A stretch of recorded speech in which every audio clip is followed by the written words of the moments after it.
great to have everybody joining us, not only from the UK, but also from the States, Bangladesh, Ireland, Canada, Portugal, China,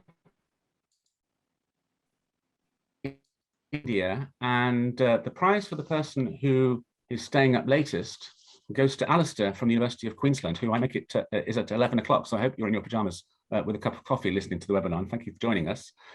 Good afternoon, everybody, and welcome to the MSM Think-in event. It's the first such event that we're having. And Leah, if you could just take the PowerPoint down, please.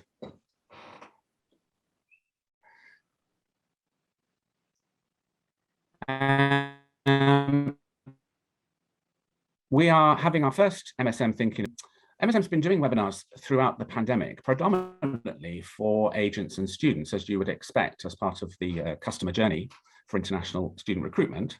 Also, though, with agents in particular, we've done a lot of well-being events and also things like training on remote working for people who are not used to it. But we've only done two higher education institution-facing events, of which this is the second one. The first one was targeted at US institutions a couple of weeks ago.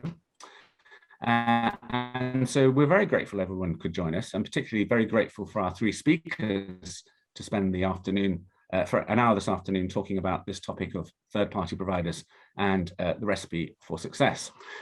For the Think-ins, we're hoping that we can discuss some topics and trends which are developing at the moment, and we think today's topic is particularly pertinent and certainly a hot topic at the moment.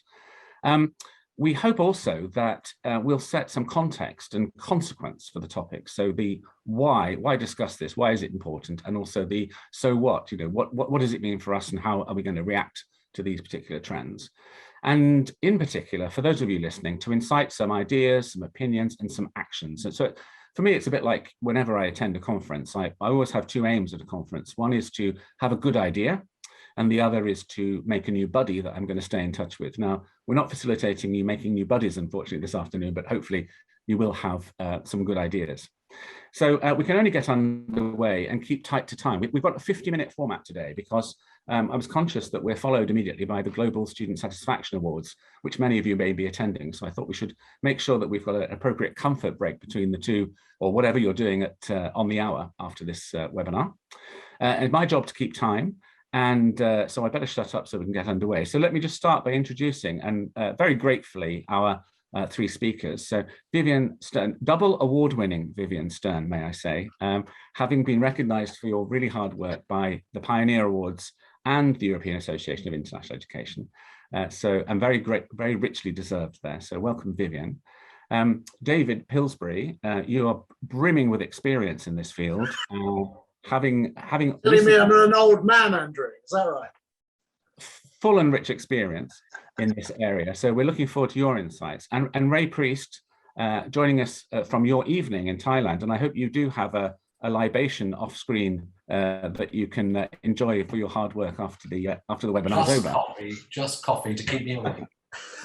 So Ray's from the University of West of England.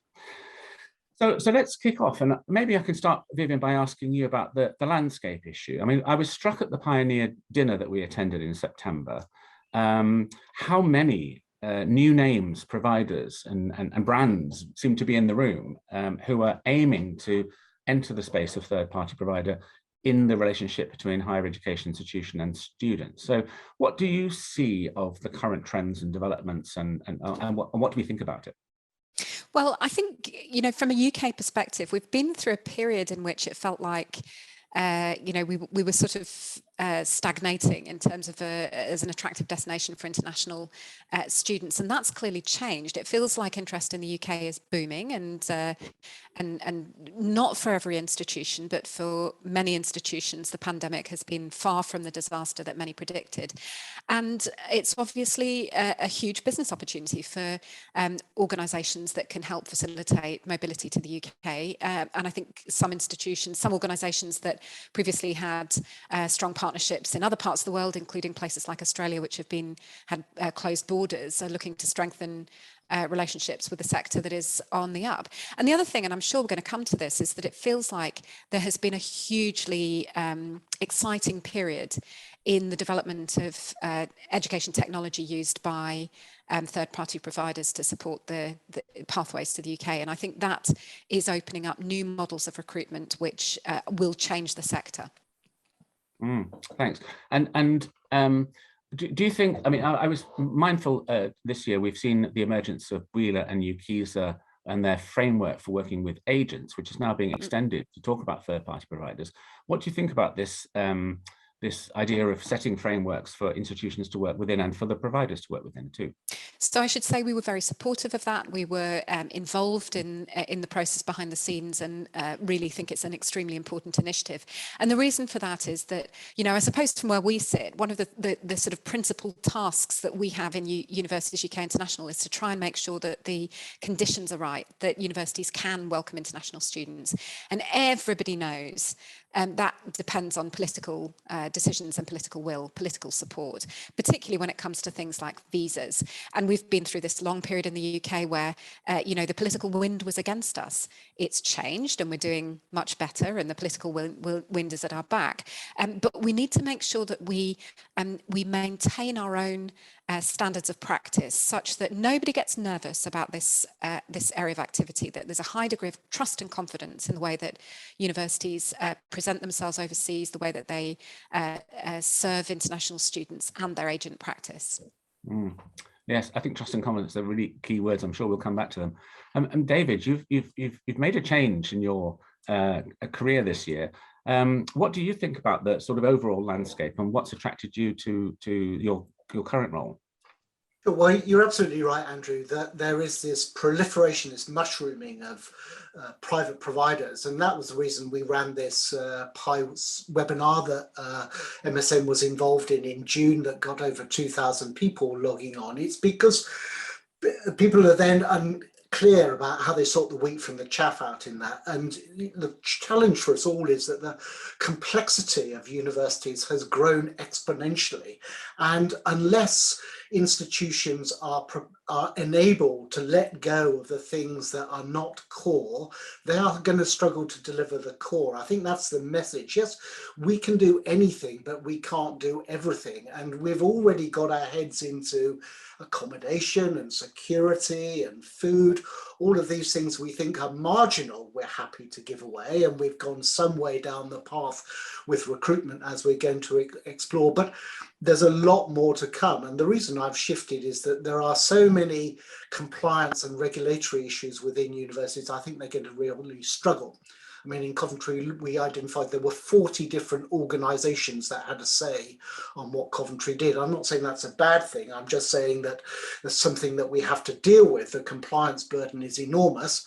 Private sector organisations can be more agile. I absolutely would refute any suggestions that we do not act to the same standards, but we can work in a different way, in the same way that NASA was able to put a man on the moon, but actually they weren't able then to sustain an effort. Actually, now the people that are leading things that you absolutely have to get right, because if you don't, people die, it's Elon Musk and it's SpaceX and it's Jeff Bezos, because private sector companies work in a different environment that actually can be better in some ways, certainly can be more nimble.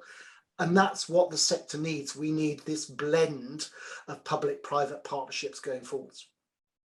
And I think, and do you think also, as Vivienne mentioned, the keyword standards and trust and confidence, do you think the private sector third parties have a role to be able to co-create those standards in order to build the trust and confidence? Absolutely. I mean, it's all about co-creation and partnership. And my big concern for the sector is we've become very transactional, and that was okay when things were good. But now we're coming into volatile times, and I think we all understand we're in a phony market now because Australia's shut and America's on go slow. When the business as usual that people are desperate for comes back, they're going to wish it hadn't come quite so quickly, because we're going to find It's a very competitive market, and people will then need to be able to move quickly. They'll need to be able to get stuff offshore, get closer to their markets, all of the stuff that it's going to be quite difficult to do within a public sector environment. I know, because that's one of the reasons I left Coventry. And actually, I can tell you, for me, going into Oxford International, it's like going back 4 years. It's like Coventry in its pomp. Yeah, we do fantastic stuff at high level. We do it quickly. We do it well. We drive outcomes. You know, in fact, there's probably more people with advanced degrees around the senior leadership table in Oxford International than there was around the board table in Coventry. So this sense that the private sector is somehow this spivvy down market, pile it high, sell it cheap, that is absolutely not the reality of providers of educational services to public universities. Thank you, David. Ray, it's not so long since you made your procurement decision about working with a third-party provider. How did you at the university survey the landscape and make a selection from among this very volatile and busy group of providers? Well, one of the key things that I guess I'm always saying when talking to the team across the university is that we're not in the business of selling used cars. We're in the business of selling best educational experience and quality. And I think one of the things that when I look at third-party providers that I'm most interested about is how are they going to give additionality to the quality we're trying to bring to not only our sales work, but actually to the final experience for the students themselves. For me, when we were looking for our third-party relationship, I was looking for a number of things. I was looking for people who would really be able to give us evidence on the ground of how the market was changing, of the market trends, of what students were really looking for. But I was then also looking for an organisation who were not so sales driven that those quality issues I've just talked about were not at the forefront of what they were presenting to us. I have to say, I went into many meetings with organisations who promised me hundreds and thousands of students. That would be no problem. Whatever number, pick a number and we'll deliver those numbers. Never did I, in some of those conversations, hear anything about actually meeting student needs, actually thinking about what was the best interest for the students and the best interest for the university. And that has been key, I think, to the decisions that we've been making. Thank you, that's very interesting. So I think that kind of brings us to success and pitfalls, really, because we've said recipe for success, so maybe we should get on the table some of the ingredients. So maybe you want to just pick on that a little bit more for us, Ray, and think about some of the elements that are key ingredients to having a successful partnership in this way, because it's, you're taking a huge risk bringing in another organization to intervene in your well-managed and beautifully created customer journey from the top of the funnel through to enrollment. It's down to relationships. I know that's a bit of an old cliche, but the reality is that I firmly believe that is the core of making the decision.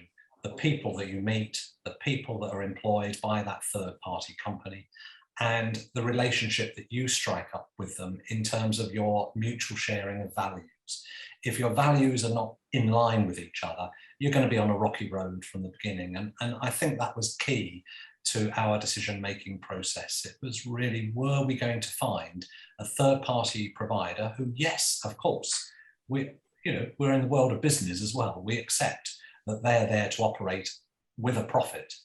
In a sense, a university is there to operate on a business model, but we have to have shared values in terms of those educational outcomes that we expect for young and not so young people. We should perhaps make clear that I wasn't at MSM at the time you made your decision to procure working with MSM, but so did it take a long time? How did you establish the value side of it? Because, a sales pitch that's got a list of what we do and what we don't do and how much it costs is very clear. But how did it take a very long time to establish that you were on the same wavelength values-wise?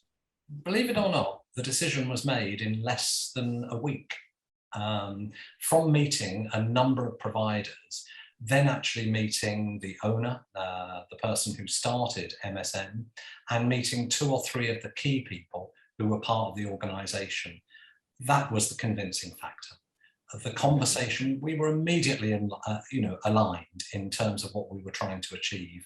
And that grew out of that really a real sense of confidence that this was someone we could do business with. Now, we took a bit longer, obviously, over all those business aspects of the arrangement, but in terms of this is the organisation we feel we can do business with, and hopefully MSM also feeling that they could do business with us, was very strong.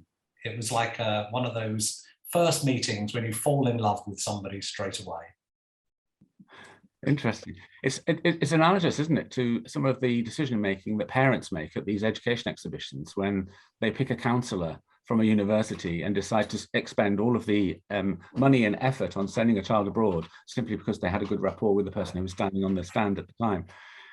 David, does that echo your experience of? Absolutely, I couldn't agree more with Ray. And I talked at the Beulah conference. I mean, not very well, I have to say. What I meant to say was, the future of the international office is going to be in strategic relationship management. So they're not going to get smaller, but they are going to get very different. And working with third-party providers and running offshore infrastructure. And as Ray said, people who can bring back the insight that allows them to target their activities is going to be absolutely crucial. And as Ray said also, you have to understand what the client wants. I mean, and part of the Oxford International Office is Oxford International's offer is that I've walked in the shoes of PVC's International. I've had all of the pathway providers pitch to me, and usually it's, this is how much we've grown. If we don't take on any more partners, then you'll grow as well. And actually, in my conversations with people since the beginning of September, I start with the HESA data. I look at the aggregate offshore record, I look through their news releases, I understand what their challenges are, I understand what the opportunities are, and I write a brief that outlines in concrete terms how we would respond to some of those challenges and opportunities. And quite often they come back and say, well, David, we knew all of this anyway. And it's like, that's not, and they know, and they say, but that's not the point. The point is you took the trouble to understand what our issues were. We believe that you can put yourself into our shoes and recommend courses of action when we work together as we build a strategic partnership. It's not rocket science, as Ray said, but it is a very fundamental change in how the sector works with private providers, which has, like so much of what we do, become very transactional. That's interesting. So Vivienne, those of us who've worked in international roles in universities have gone out and we've fallen in love with our providers and vendors and decided that we want to work with them in the way that Ray describes. But then we've had to sell the need to sell within the institution to lobby for the resources and permissions and get everybody else on board. Are senior leaders inevitably going to be very nervous about risk and reputation because of the decisions that their colleagues may wish to take? Oh, rightly so. I mean, I think it is absolutely essential that an institution has in place internal checks and balances to make sure that, the institution as a whole makes prudent decisions and has to, any institution has to weigh up the need to grow international recruitment, if that is your objective, against the need to maintain your sponsor license and maintain compliance with the visa regime, with the need to maintain entry standards in order to preserve, not only reputation, but also in many cases league table position, and of course other considerations like the campus environment. So a lot of institutions at the moment will be thinking about diversifying the international student cohort in order to make sure that you've got a kind of balanced cohort. And also an institution needs to be thinking long term about how you balance international and domestic admissions, and especially in an era of rising, under 18-year-olds in the UK population. So I think it's right that there are checks and balances in place. And Also that the institution sets the right framework for intelligent decisions that aren't overly driven by, for example, simply financial incentives. I think, you know, there has to be a range of incentives in place to support good professional practice. So we're looking for a party that has standards and can engender trust and confidence in terms of the relationship and the understanding of the university, that they put some time and effort into understanding their market position and their offer, and have got to know them a bit better. And we've decided that might be the way to go. But then how are we, Ray or David, how are we then best setting up the university to be able to engage with that partner and getting everybody on board for the permissions and so on? David. Can I just come in, Andrew, which is to say you have to find a way to do this because of the increasing the complexity of institutions, yeah, and you know we're very bad at institutions in understanding opportunity cost, yeah, but it is real and it's a massive driver of both opportunity and diseconomies of scale. Okay, and I was talking to, as we all know, Matt Durning at the British Council, you know, could we get a grip on how much more complicated universities have got? And I started looking at corporates, but the best one I came up with was, if you compare University College London, the university, with University College Hospital Trust, okay? So broadly similar revenues, both delivering public sector services, you know, under a sort of quasi-government mandate, okay?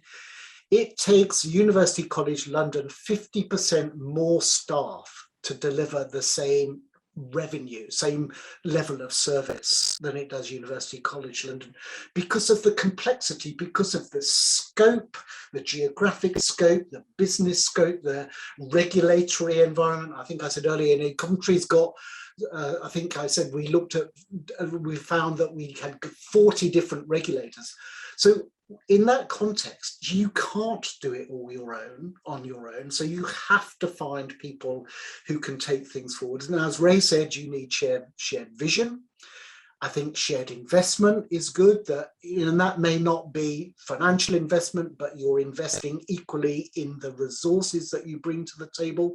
Effective communication, and as Ray said, you need measurable outcomes, and that needs to be a basket of measures. I never talk to people first off about student numbers. I talk to them about their objectives, and we drop out of that some SMART targets, one of which is usually student recruitment, but it will be quality, retention, employability outcomes. You know, this is not rocket science, this stuff. Thank you. Ray, I just want to explore a little bit about getting everybody on board again inside the institution. And obviously you're at a remote location from your institution as well. So I'm guessing, you know, much more experienced in the remote working that we've all been doing in the last year or so. But how important was it to get all the people at the CIO and the CFO and everybody on board with this procurement decision at the get-go? It's a slightly different situation in that at UWE, we in Asia Pacific are run as a separate business organization. So we've established for the whole of Asia Pacific our own company, wholly owned, of course, by the university. And as it happens, our chief financial officer is the chair of the board. So our first decision making in terms of working in the third party sense was through that company organization. Now that has got lots of benefits in terms of, if you like, some regulatory freedoms in terms of letting contracts. And so the contract itself is let through that company, that wholly owned university company. Having said all of that, of course, we are part of the university, and it was very important to have discussions with the director of the university, a shared vision within our international office in terms of what we were trying to do. But I feel it was an extension of what we were trying to do anyway. We've been working increasingly by having staff based in countries, local staff, giving us local expertise, but directly working with UWE. This was just another step of saying, well, actually, to extend that portfolio more quickly, more sensibly, with less risk, then the fact was, it's a good idea to work with a third party. So if you like, at least the risk is shared, a bit like David was saying, it's not wholly on the university itself. So the decision making was, yes, there was financial modelling. Yes, there was, of course, a lot of attention on the outcomes. Yes, a lot on terms of the due diligence processes that we would all go through. But the bottom line was, this fitted into our overall strategic plan. This was not outside of our already thinking. And I think that's really critical. If you just bolt this on as something that's additional, that's not going to work effectively. It has to be part of your overall, back to what David said again, back to that vision in terms of what you're trying to achieve. Because if the strategy is set in that direction anyway, then the mindset is already predisposed to this kind of involvement, isn't it? Because it's part of the plan.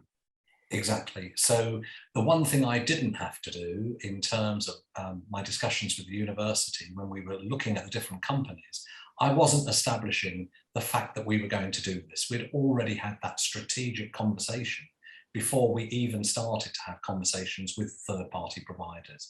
And I think that's critical. You know, you need to know the parameters of what those discussions are going to be, what you're trying to achieve.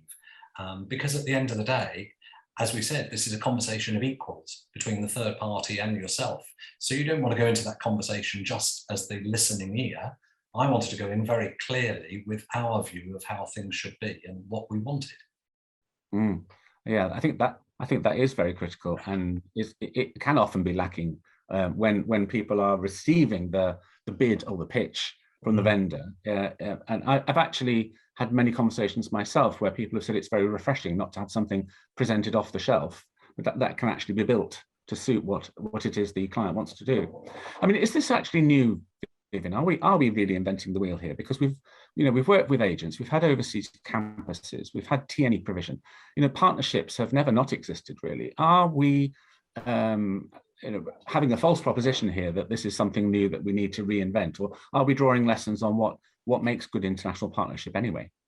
Well, I think, like in many aspects of this sort of activity, there's been an evolution. And it seems to me that there is quite a rapid evolution happening at the moment in the type and nature of relationships. But it isn't, it has a history, and it's grown out of some very long-standing relationships with more traditional agents. And I think there are big questions for us about how the landscape will evolve. I mean, for example, as you see third-party partner organisations developing, sort of artificial intelligence-based recommendation engines, what that will do for the ways that students make decisions and choose where to study, I think is quite difficult to predict at this stage. I mean, if you think about it, I think, if you cast back probably even just a decade, a lot of the decisions that students made about where they might study were based on quite poor information. It might have been, something as simple as whether, it was the name of the institution had been something you'd come across in your. And I mean, now any student investing a huge amount of money in deciding to study internationally, any student who knows what they're about, is going to have a vast amount of, objective data to draw on in making their decision, and the ability of some companies to turn that data into tools that will guide decision making, I think has the potential to be fantastic for students, but could be quite unsettling for some institutions, I think. And I don't quite know how that will play out. I'd be fascinated to know what David and Ray think that will mean. Please. Well, I can speak to on that because I spoke at the ACTIS conference this morning, and the answer is it will depend on whether we as a sector engage or not, because as you say, Vivienne, with all of that power, all that data, there is the opportunity to provide for a much more sophisticated choice. But equally, you can have the tyranny of algorithms where you reinforce disadvantage and prejudice, where you get the overseas equivalent of Eton and the algorithm points them to the Western educational destination that's the equivalent of Oxbridge So we have to step up and help these people who are interested in working with us to develop algorithms, and then, as you say, the step change, or possibly the quadrilateral change that's going to come with the power of AI, and you can't stand against it. And I know there's a lot of skepticism in the sector about this, but I'm sorry, you are king, or you're Canute, yeah, okay, because it's coming. Yeah, we know digital is impacting every industry. There's a great McKinsey report on it. It's even impacting Nike. Yeah, so that's digital transforming the business. That's bits of plastic, cloth, and a bit of cardboard. Yeah. So you think we're going to stand outside of that when Ray has said quite rightly we're about relationship sale of a personal service? I'm sorry. And we know that the aggregators are taking more market share. I've spoken to all of them over the past 10 days. So they're coming. The question is, what are we going to do about it? Ray, what's your view? Gosh, it's a challenging one. It takes me back a little bit to actually a few years ago. I was working in a college and we worked with a football club academy. And at that very stage in the time, I met for the first time the department that was analysing the players that the club, that particular club, were wanting to sign, actually looking at the broader qualities of those young people, how they would fit into the team.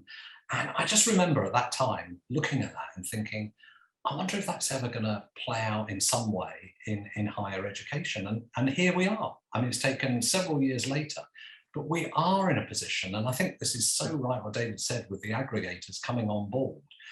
How are we going to actually really start to see how students are directed in terms of the choices that they make through that kind of perfect fit?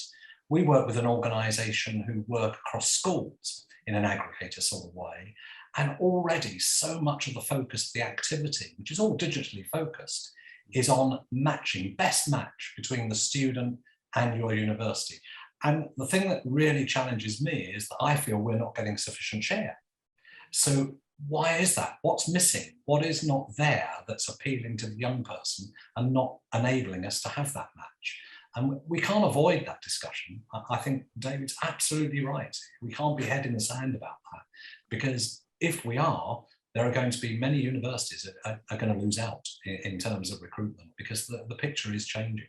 But as I say, going back those several years ago, and I don't think there's a football club or a basketball team or whatever it is worldwide at the moment who wouldn't use that kind of analysis before they make their huge signings. Well, perhaps Manchester United don't when they sign, 36-year-old.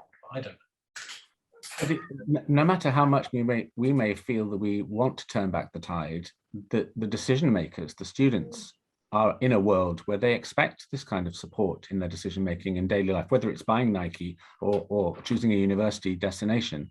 They expect to be enabled by technology, don't they? So maybe there's something around what you said there, Vivienne, about the objectivity and use of data. If we're selecting a third-party provider to support us, and going back to that vision and values thing, Ray, that you were raising earlier, it's maybe looking out for a company that is able to present what they can do with artificial intelligence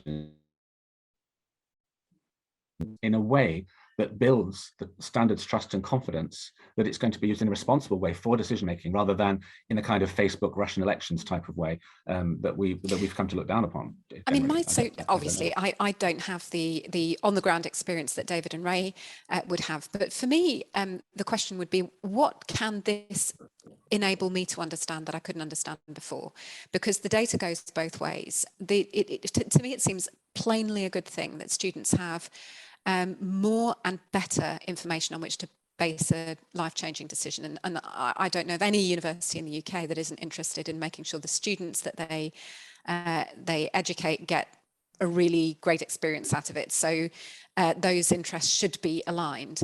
But the information should go the other way too. So if you, as Ray has indicated, if you're losing out, you need to know why. What do you need to do differently? I mean, the thing I suppose we have to keep an eye on is, are the incentives the right ones? So will the data drive performance in a really good and positive way? Will it make institutions invest in the right things and improve in areas where perhaps they have been underperforming? Or will it somehow drive some sort of unwelcome homogeneity in the system? And that isn't clear to me. I think it would be a fascinating thing to understand how this is already changing institutional behaviour in terms of course availability. And, you know, because it seems to me we probably don't want a system that tends to encourage more and more students to study the same sort of thing in the same sort of institution. Diversity is a good thing. I think the other thing is that my guess is we're already seeing the effects on institutional performance already, with sort of big winners and big losers in the recruitment cycle. And again, Ray and David would be closer to this than I am. Yeah, I mean, so you can't also ignore the difference characteristics of Gen Z students, and you talked about that at the beginning, Andrew. And you know, I'm not an ideologue, nor am I somebody that slavishly follows or believes that the young people are always right, but they are using data more to make their decisions, and their decisions are more fluid. And I can see Annie's asked about flexibility. Okay, I was in a Times Higher Education Advisory Board meeting this morning, and there's quite clear evidence from overseas students that they want face-to-face teaching. Yeah, we knew that. That's why there are these petitions going around. Okay. But they also want the flexibility to be able to recoup, return and regroup online. And we are going to have to respond to that. And we know, because their decisions have become more fluid, that if we don't respond to it as a sector, they will go to Australia or Canada when they're open. And as Vivienne's already said, as institutions take different approaches to whether they're going to be online or face-to-face or have a blend, students will choose based on that. And then capping it all, as you alluded to earlier, Andrew, will be about employability outcomes. And it seems to me that that's the thing that's about to be digitized, both the delivery of those employability services and the extent to which students are looking at employability outcomes when they start thinking about the beginning of their journey. And in fact, Study Portals have done some work recently with a company that wants to know where its workforce of 5 years from now is currently studying. I mean, that's the sort of place that we're heading to. And it seems to me, going back to your earlier point about core, what the university's core is, that this is a role that third-party providers can amply fulfill. Because you know, in terms of all this analysis and data generation and forecasting and all of that, it's going to be impossible for individual institutions to have done it all by themselves. But having a reliable partner that's embedded in their customer journey, in their bringing in of the pipeline, can give valuable insights that can inform all kinds of academic offer at the institution without the university having had to generate it. Sure. Well, I mean, that's the other part of aggregation. You know, only if you've got somebody like Study Portals or IDP do you get that sector-wide view. Your own data only tells you about your own narrow experience within 180 institutions in the UK. So you have to look broadly. But, you know, I'd echo what Vivienne said earlier. You know, this is not revolution, this is evolution. You know, we've been at pathways for decades. Yeah, these are all pathways. Agents, directs, schools, T&E progression routes. They're all ways in which students go down a pre-matriculation route into a university somewhere in a Western territory. And we need to understand it better. I do want to encourage people, because we'll move into Q&A in a bit, to pop questions into the Q&A box there for our speakers. But I think we'd be remiss if we didn't focus on pitfalls and problems. So if I could just skirt around the panel and say, what do you think must absolutely be avoided in working with a third-party provider, or what downsides have you observed, without naming names, that people could learn from? Ray, would you like to kick us off on the no list? Yeah, I think one of the huge challenges, I've talked about values of an institution. One of the things that we're all proud of, I guess, within our institutions is that yes, we have many things that bring us together that are our commonality across the sector, but we also have those things that we believe are unique, that are special to us. And therefore, when you're working with a third-party organisation, we want those things recognised. We want them at the forefront of the messaging within those communities where that third-party provider is working. And sometimes there can be a conflict there, I think. There can be a difficulty to be resolved, to say, this is something that UE feels strongly and wants promoted in terms of that market. And the third-party provider might not really want to do that because they have their own agenda of what they want to provide and promote within that market. So it can be a tension. I'm not so sure it's a massive problem, but it certainly can be a tension that can, needs to be resolved, needs to be thought through. But listening to the client because they know their USPs is a key thing. David, what about you? You must. Well, having talked to people about the need to act, you need to act thoughtfully. Yes, don't think, oh my God, I haven't got a third-party provider, I need to go and get one out and start sending out emails tomorrow. I mean, Ray and Vivienne both talked about the importance of strategy. So you need people who fit with your strategy, who are sophisticated, who can deliver you scale, who can demonstrate sustainability, and talk to your colleagues. We're still a very collegial sector. Yeah, people are very willing to share, take advice from others, because to go back to what I mentioned at the beginning, I talked about wheat and chaff. That's maybe a little hurtful in that I don't see that there are many rogue providers. There are just people that are not suitable, suboptimal providers, and you need to find somebody who fits with you. But what I would say is then do your due diligence and then be brave, because if you tiptoe around the edges, then you will get marginal returns. Yeah, it's invest and you will get success. But you need to make the right investment in the right organization and expect to stay with them for 5, 10, 20 years maybe, because we're all in a long-term game. And that fit will differ, won't it, between provider and institution, depending on the culture, background, business sector. There's room for everybody in this. Yeah. It's a growing market. Do you have a pitfall list, Vivienne, or anything that you think would be a key, or that you've heard people talking about that should be taken into consideration? Well, I mean, I don't think there's very much I can add to the discussion about how individual institutions make these choices. But the sort of the pitfalls that I think are in my mind. First of all, you have to trust the organisation you're working with. You have to understand what is driving them, what they consider to be success, and also be very mindful of the risks that an institution carries that may not be aligned with the interests of your partner organisation, and that has to be a kind of pretty frank and honest conversation, I would say. Second thing, I think what David has said is quite right. I mean, it's always surprised and delighted me how, despite the fact that institutions are in competition with each other, how open colleagues are willing to be with each other about their experiences.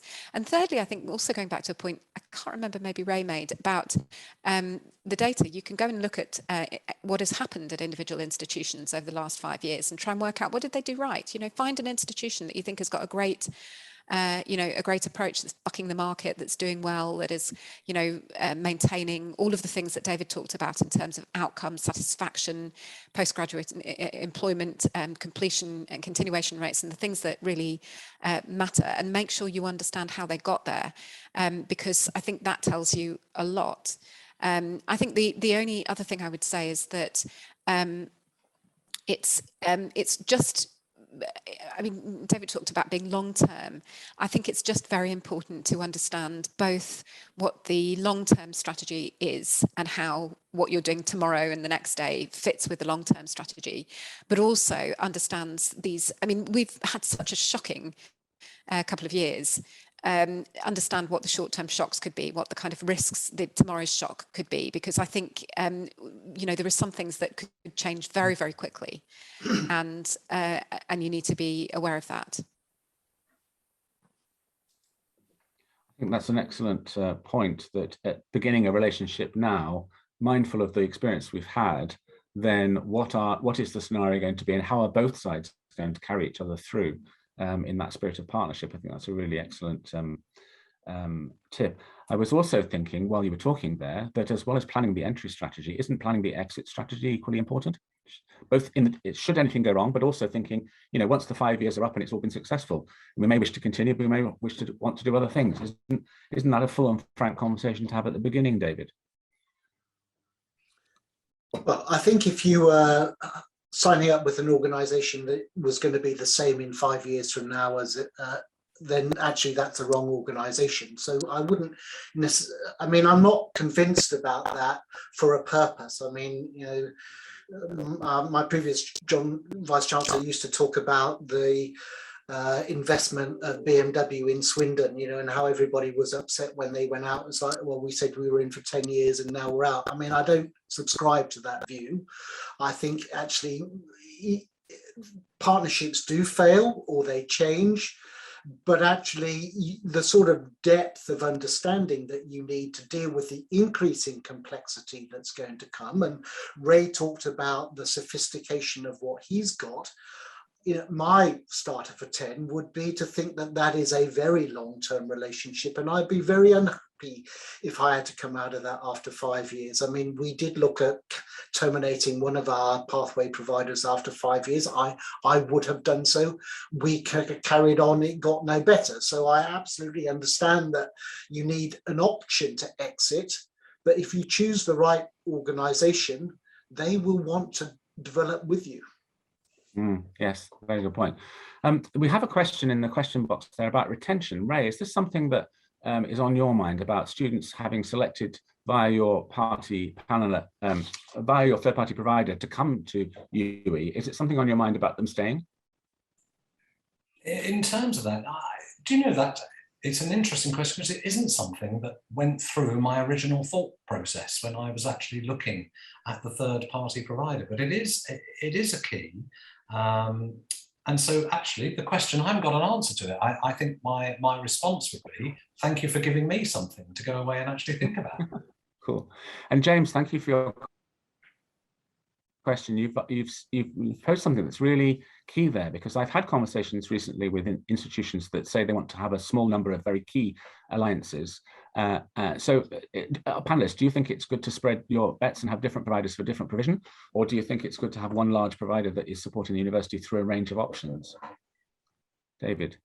I think you need to have a mixed ecosystem. I think if you spread your bread on the waters, it's going to dissolve and disseminate, and you know, basically you've got a thin, insubstantial film, but you don't need all of your eggs.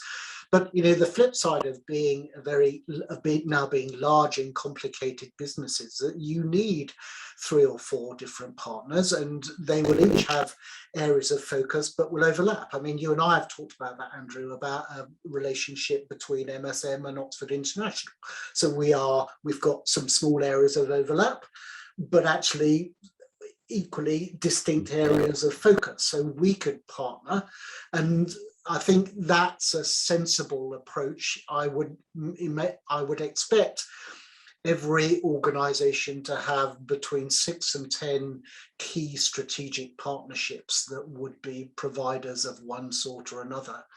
I mean, in Coventry we had one, and so, you know, just to admit that we absolutely didn't get it right, and if anybody wants to learn what we didn't do well, they're very welcome to email me. Thank you. I don't want to ask Ray this question. I don't want to find out if he's got others. Ray, is it a spread economy for you? Yeah, I don't think it's a big enough spread at the moment. I'm actually with David on this one. We do work with a number of partners, not a single partner, and that is growing. But I go back to the point I made originally. We want to really make sure that all of our partners fit into our strategic thinking in terms of our whole agenda moving forward in our 2030 plan.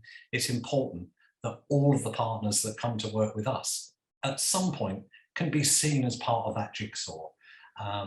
But again, as has been said in this discussion, at some point you have to make a leap.